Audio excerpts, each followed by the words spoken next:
Good morning. Welcome to another episode of Like It or Leave It. I hope you guys are having a good week. I'm not going to start the show off talking about how I'm going to be more consistent with uploads. I'm just going to let you guys know I'm uploading 3 times a week. Those days that I get, we don't know anymore. But I'm going to get 3 days in at least. I think this week is probably going to be today, obviously. I'm going to do Thursday and then Friday. There will always be an episode on Friday, especially because I'm a camera guy. Yeah. So like I said, each of my last 3 podcasts, I've had a video hit over 50 plus views. Please keep it coming. I have not a lot to talk about today, or what's the way you'd put it? I have only a few topics, but a lot about those topics I want to cover. Including this is going to have a big segment on the NBA playoffs. So hope you guys are ready for that, and some very interesting NFL stories. So let's get ourselves started. I'm really actually glad I get to do one of these. So I dropped a video last week, and it was about Kyrie Irving, how I think personally he's overrated. Now, during no part of this that I say he was a bad player, during no part of this did I say he was a bum. During no part of this did I say he can't play. But of course, we live where you cannot criticize someone whatsoever. Otherwise, it's like LeBron talk. If you don't love him, you clearly must hate him. Well, then I had a couple people who went at me on the internet, which is fine. You guys all get to do that. I'm not dismissing comments. I'm not saying you can't have an opinion or have an opinion different than mine. But I do want to take this time to defend myself and show why I said what I said. If you look at my video, and one of the big things that got people riled up was his assist numbers. I'm not going to mention the names, but I'm going to cite the comment. So, comment is, then you talk about Irving never averaged over 5.5 assists. In his second year in the league, he put up 6.1. So numbers don't lie. I'm pretty sure he's one of the most efficient scorers in the league. Look at his career percentage from the field and career percentage from 3 and his field goal percentage this year. You can't name a point guard that's higher than Irving this year and name a point guard that's higher than Irving. You can't, and that's okay. All right. So my actual comment that I made was, for his career, he averages about 5.5 assists.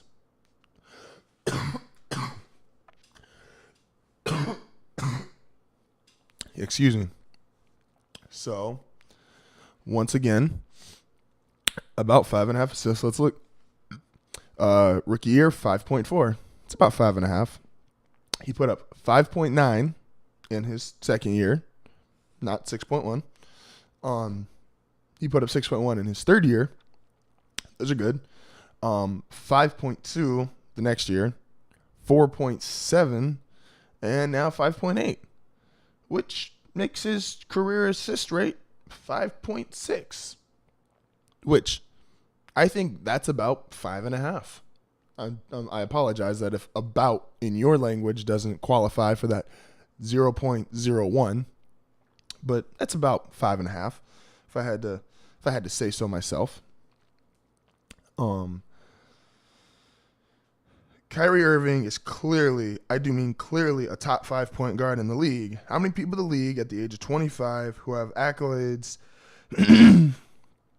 Irving has an NBA championship, an All-Star MVP, 4 times All-Star, an All-NBA team, an Olympic gold medal, a 3-point contest. Should I keep going? He came in the league at 19. Came into the league in 19. The only year he would have had a team that was talented enough to make the playoffs was in 14 when LeBron came back. And that year he would have made it with or without LeBron. Then you compare him to Mo Williams.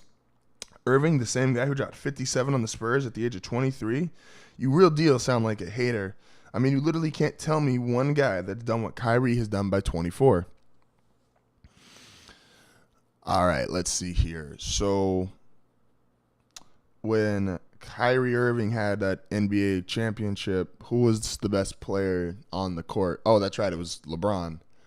Who was the second best player on the court? Oh, that's right, it was Steph Curry. Because even though Kyrie hit the shot, Steph averaged 27 and 7 in the finals and was giving it to him on a daily basis, a daily basis.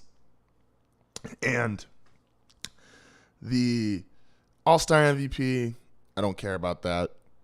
That's literally pointless. Yeah, is he a 4-time All-Star? Cool. A 3-point contest, whoop-de-doo.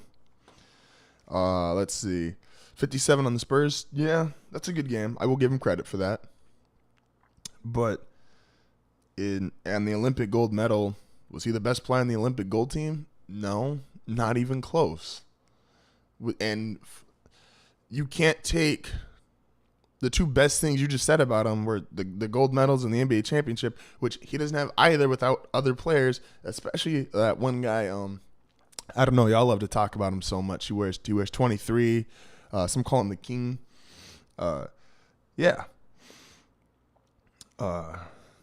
Then I've got this averaged 6.2 assists. Well, at no point in his career did he ever average 6.2 assists. And then I get he's averaging 5.8 and his career assists are 5.6. Stupid. Once again, about 5.5. You know, let me just clarify that really quick.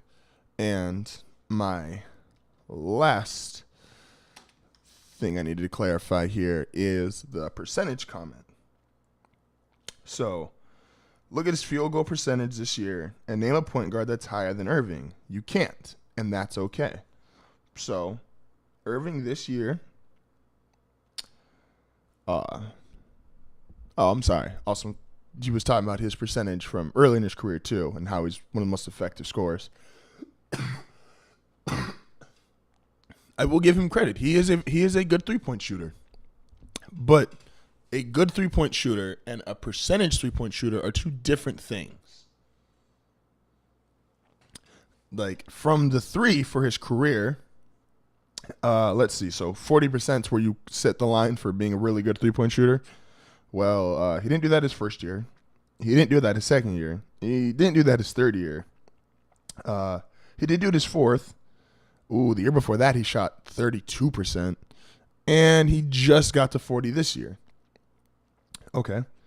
His field goal percentage, 46, 45, 43, 46, 44, and 47.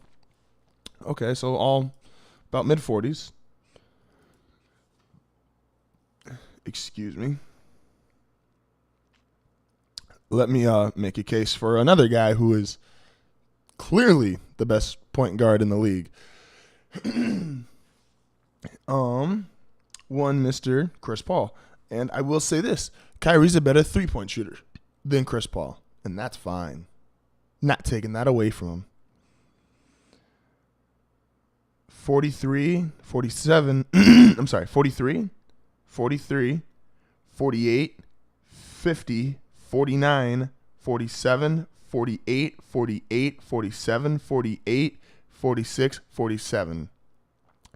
Consistently closer to 50%, including having a 50% season. Considerably more effective than Kyrie Irving in terms of assist to turnover ratio. And if you want to talk about his 3-point shot, yeah, he's a better 3-point shot than Chris Paul, but he's not a better 3-point shooter than Steph Curry. He's not a better 3-point shooter than Dame Lillard. Oh, but now you're just hating. You're just bringing up like the best of the best. Well, yeah, of course I'm bringing up the best of the best. It's because that's who you guys compare him to. Look, I never said he was a bad player. I never said he was a bum. I'm simply saying when you want to put someone in top 5 categories, when you want to put someone in rarefied air, calm down, take it back a notch. Like it's kind of like saying, well, the Cubs are a dynasty. They got one title. Kyrie Irving is a good player. He can be a really good player. I'm just not willing to put a more talented Mo Williams. And if you look at the stats, their first years with LeBron, it's Kyrie Irving's very first year, and this is where I made the comparison, which was he put up, what, I just put this number here. He averaged that year. Let me go back here a second. Apologize. His first year with LeBron, just the first year, he was at 20-6. Mo Williams' first year with LeBron, he was at 18-5. So the guy who's otherworldly, the guy who's a top 5 point guard, only put up 2 more possessions worth of points than Mo Williams did. Just saying, guys. If you're going to come at me in the comment section, that's more than fine. I accept it. But I will respond, and I will always be able to fact check. Don't think I don't fact check. Half my show is fact checking. We move on. Scores yesterday in baseball. We got the Cardinals over the Pirates 2-1. We have the Athletics over the Rangers 4-2. Marlins over Mariners 5-0. Rockies over Dodgers 4-3. And Diamondbacks beat the pants off the Padres 11-2. I almost swore, but I stopped myself. All right, we are going to be getting into NBA talk, but before we do NBA talk, I want to get into another issue. So, all the stats I just used for Kyrie Irving, those are the only stats you're going to hear from me all day today. The rest of this show is not about facts. It's not about stats. It's simply things that are going on in sports that I think need to be addressed and need to be talked about and no one's talking about. And that is, in the NFL right now, we're having some real, the NFL is extremely uncomfortable about this, is we're having some real racial tensions in this year's NFL draft.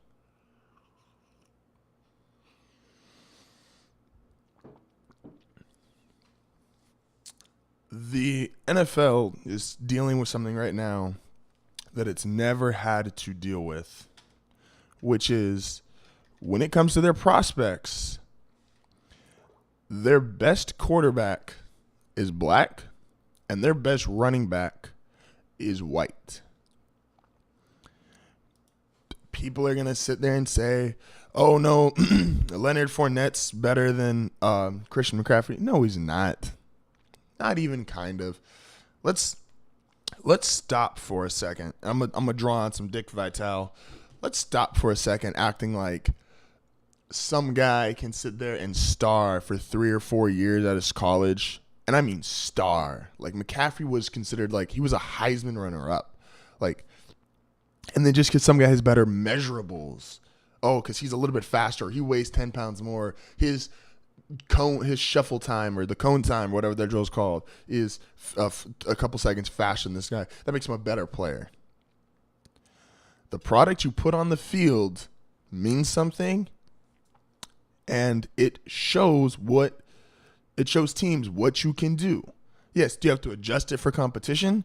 Is beating North Appalachian State University, is that as impressive as taking it to Alabama? No.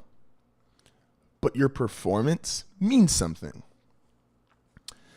The fact that Christian McCaffrey and Deshaun Watson are both going to go significantly lower than what they should is a crime. It is 100% a crime. If they had switched ethnicities, if Christian McCaffrey was black and Deshaun Watson is white, you'd be looking at 2 of the top 3 or 4 picks in the draft. Myles Garrett is a beast. He might still go number 1 regardless. Myles Garrett might go number 1 even if he was, he even didn't know his ethnicity. He could be like whatever you need. He could be a dog and he might still go number 1. The dude's just a beast. Christian McCaffrey, who, like I said, I'm not going to throw stats and numbers at you, but he did well at the combine. He did well at his pro day, and he put enough on that field to justify being a top 5 pick. And he would be a top 5 pick if he was black. The same with Deshaun Watson. Like, can we stop acting like Deshaun Watson didn't just give it to Alabama 2 years in a row? Like, he wasn't the best player in college football the last 2 years. And guess what? Deshaun Watson's not even your prototype black quarterback. He's athletic, but he doesn't run that much. He's mobile. He's like Tony Romo kind of mobile, with slightly better feet than Romo. Excuse me. The man can throw a football. The man can play the game. The man wins games. Oh, that's right though. You'd rather have Mitch Trubisky, who couldn't get a starting spot until he was a senior, right? That's who you wanted. That makes sense, because the NFL is full of Jimmy Clausens that went far, guys that didn't play until their final year and a half, and then that justified them being a top 15 pick. You'd rather have Patrick Holmes II, if I'm saying that right, Remember Holmes II, the Texas Tech quarterback, who he put up numbers, and yet for some reason he's getting more hype than Deshaun Watson right now, because he did it in that wide open offense. And I forgot, did he do it to Alabama? Oh, no, he didn't. That's right. Stop. Sorry, I had to yell at my cat. With Christian McCaffrey, you're going to tell me Leonard Fournette? Yes, the only thing Leonard Fournette has over him is that he played in the SEC, which you could say is a tougher conference, but it's really not once you get past Alabama. And Leonard Fournette's a really good player. I'm not trying to take nothing away from him. He's better competition to McCaffrey than any of these quarterbacks are to Deshaun Watson.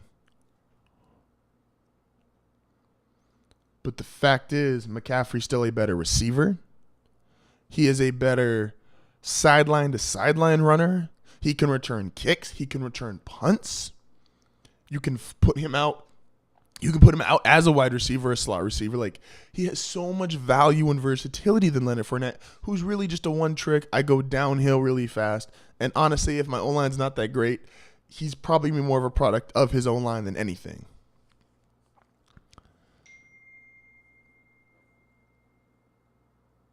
If the draft order stayed as is, Cleveland would be taking Deshaun Watson with the number 1 pick. And if they didn't take Deshaun Watson, people would be telling them they missed out on a once-in-a-lifetime prospect. Let me take that back. I'm sorry. He's not in terms of prospect. No. Is he Andrew Luck or John Elway? No. That just comes to the fact he's 6'2". That I'll give you. If he was 6'4", then yes. If he was 6'4" and white, he'd be the number 1 pick in the draft, and it wouldn't be close. It would not even be close. If Christian McCaffrey was black and didn't come from Stanford, which is people would consider Stanford a pretty white school. If Christian McCaffrey was black coming out of Alabama, you're telling me he wouldn't get the same respect Derrick Henry got? The same respect Eddie Lacy got? Mark Ingram?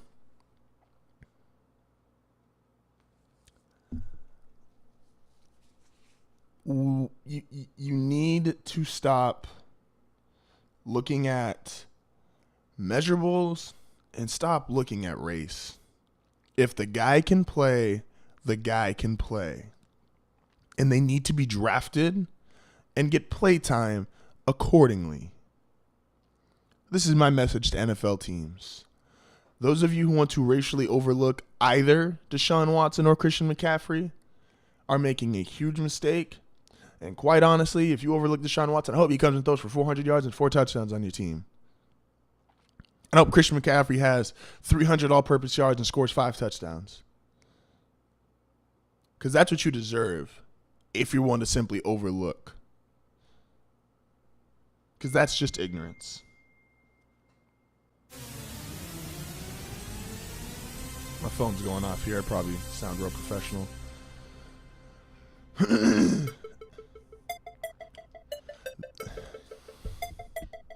Yesterday, in NBA scores, Raptors beat the Bucks 106-100.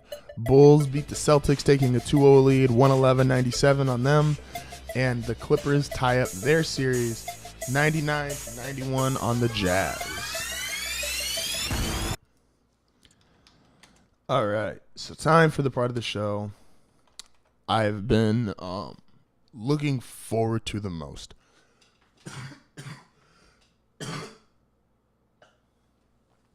It's the part where I keep coughing.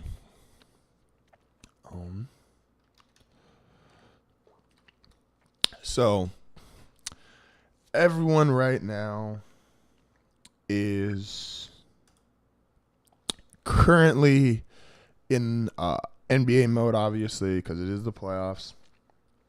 And I've heard from all the different outlets, this is why you win in the playoffs. This is what works. This is what doesn't. Oh, they've got the best player in the series. That's why.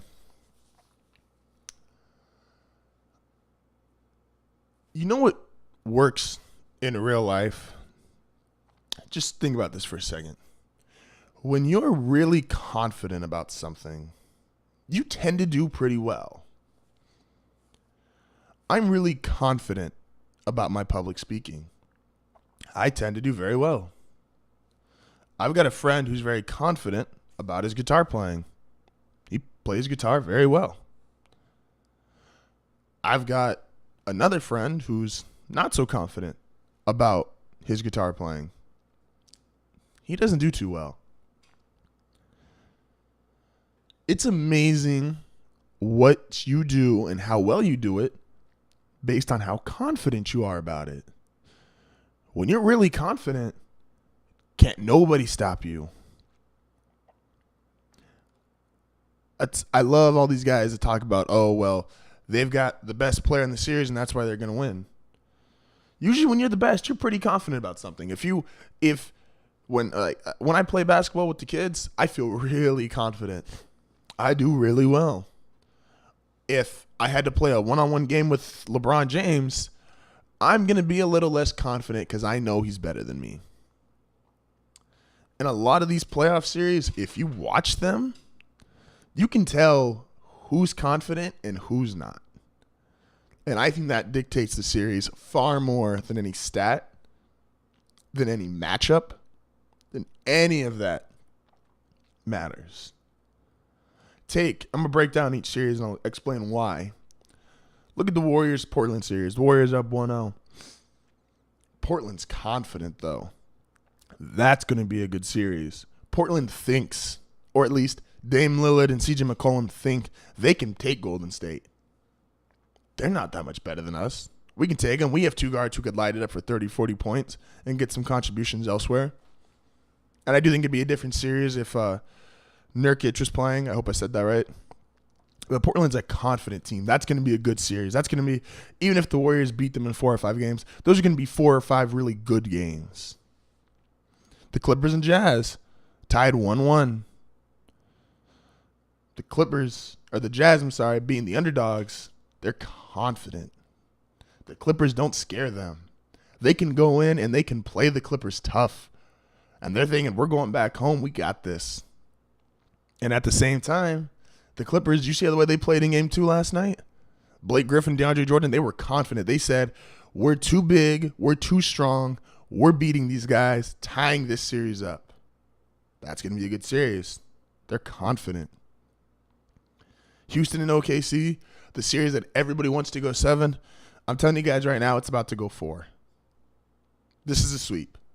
Because outside of Russell Westbrook, every single player on OKC, they don't look confident. They don't look like they belong here. They're doing what they did all regular season. It's the Russell Westbrook show. If he can't do it, no one can. Russ, he's our man. If he can't do it, no one can. That's a sweep. Spurs and Grizzlies. I love the passion that the Grizzlies coach used when he gave his speech about all the foul shots. I love that. You should always ride for your team. Wrong or not, that's his job. That's what he's supposed to do. I don't think the players are quite as confident. I think the Spurs have won 10 straight now against the Grizzlies, or 8 straight. It's 9 or 10 straight against the Grizzlies. And I think they're just in the Grizzlies' heads. Like, I was watching the games, and the Grizzlies normally look really confident, really rugged, really physical. Like, they're the schoolyard bully. We're gonna punch you in the mouth and take your lunch money. And San Antonio's the 6'6" grader who finally stops them. That series is over in 5. Chicago, Boston. This is the perfect example of confidence impacting a series. And I want to say, shout out to Isaiah Thomas. That is an incredibly tragic thing to go through. Like, forget before a series, just in life, that's an incredibly tragic thing to go through. Losing family members is hard. I don't care who you are when it happens. That is just, my heart goes out to him. But if you look at the body language of that series, which is definitely dictated by the event that happened, the everybody else on that court besides Isaiah Thomas, they don't look like they belong there.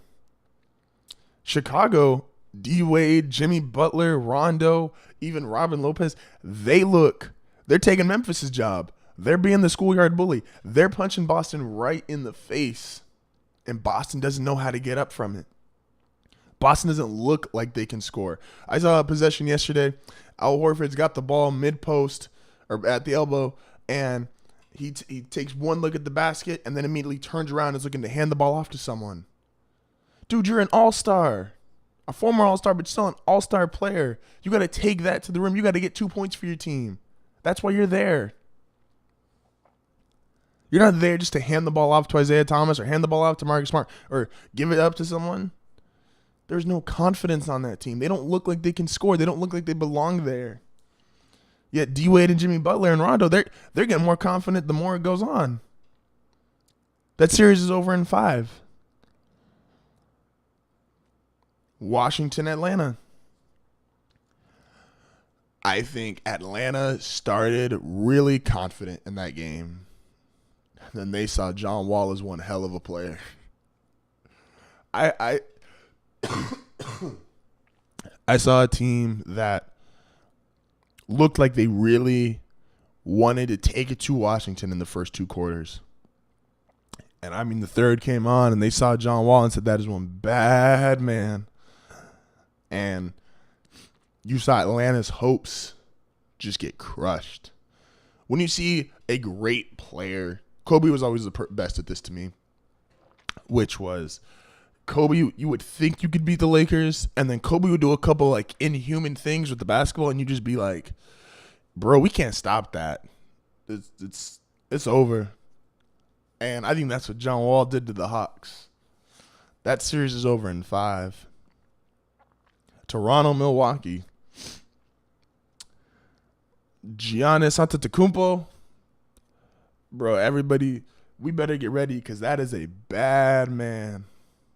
We talk about who's going to be the next best player after LeBron here in like 2 or 3 years. And guys like Durant's kind of in that discussion. Davis is in that discussion. This man needs to be in that discussion. This dude dunks with his feet touching the ground. Like, Yao Ming is the only guy to ever do that. And I can't remember his name, but the other 7'4" guy who played in the NBA in the 80s. But he dunks, and his feet are on the ground. Like, I have long arms. This dude's arms are like, oh my gosh. And once again, just the same way what John Wall did to the Hawks, he did that to the Raptors. Because DeMar DeRozan is as confident as anybody. Let me tell you. DeMar DeRozan does not back down. He thinks he's as good as anyone. And he came out that way in game 1. And then Giannis, Giannis told him he wasn't having it. And I think Giannis put the fear in the rest of the Raptors. Even if DeMar DeRozan still feels confident, and you saw that in game 2, I don't think the rest of them are. Bucks take this series in 6. Cleveland, Indiana. This is my favorite series because I don't know who wins. And I'm about to tell you guys right now why I don't know who wins.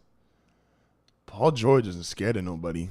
Paul George is getting a lot of blame and a lot of heat in the media because, he's blaming his teammates. He's blame deflecting on everyone else. Paul George is a bad man, and he's letting LeBron know, I don't care who you are. I don't care if you're the king of Akron or if you the prince of Southside. Like, Paul George is taking it to LeBron. And this Cavaliers team, as I've stated since I started the show, they're not that good, and LeBron's just not going to be at that level that he was last year at all times. How do you have a 1-point win and a 6-point win, so 7 points total margin of victory, to an Indiana team that's really not that good? Like, people are talking about this Cleveland-Indiana series like this is the Indiana team from 3-4 years ago. They're not. They're literally – it's Paul George who – and their second best player, Lance Stevenson, who wasn't even on a team for most of the year, got re-signed with like 2 weeks to go in the regular season. And they're giving it to Cleveland. They're confident. Paul George does not think LeBron's a better player than him. He might know LeBron's a better player than him, but he doesn't think he is. Indiana's about to go home with these next 2 at home. I think they lose Game 5 in Cleveland, win Game 6 in Indiana, and then Game 7, I'm going to toss it up. And I think the more pressure you put on LeBron, I think he's about to crack. I think this has the makings of his final year in Miami, where even though they got to the finals, got absolutely destroyed. Do I think Indiana should win? No. Cleveland should win this series, honestly, in 5, no more. Like, it should be a 5-game series. But someone's about to embarrass LeBron. Whether that means he gets destroyed in the finals by Golden State, which if that happens to be the scenario, he's absolutely getting destroyed. I thought it was going to be Washington, but Indiana, Paul George he's not scared of LeBron. Once again, you guys, thank you for watching. Any word of mouth, Facebook, Instagram, Snapchat, Twitter. I've just started my greatness series that I uploaded a video on Sunday. If you guys can go watch that, I'll put the link in the description. That's my Kobe Bryant greatness video. I'm going to be doing a series about that. I'm going to try to get like 2 a week is my goal right now. And it's just admiring and appreciating some of these guys that are just great, that we don't always give enough credit to, especially while they're playing, because we love to criticize and hyperanalyze. But anyway, once again, any word of mouth, all the social media platforms. We've gotten 50+ views on a video, and we've actually gotten 70+ views and 100+ views on 2 other videos, each of my last 3 podcasts. Let's keep it up. The support is great, you guys. I appreciate it so much more than I can tell you, and hope you guys all have a wonderful day.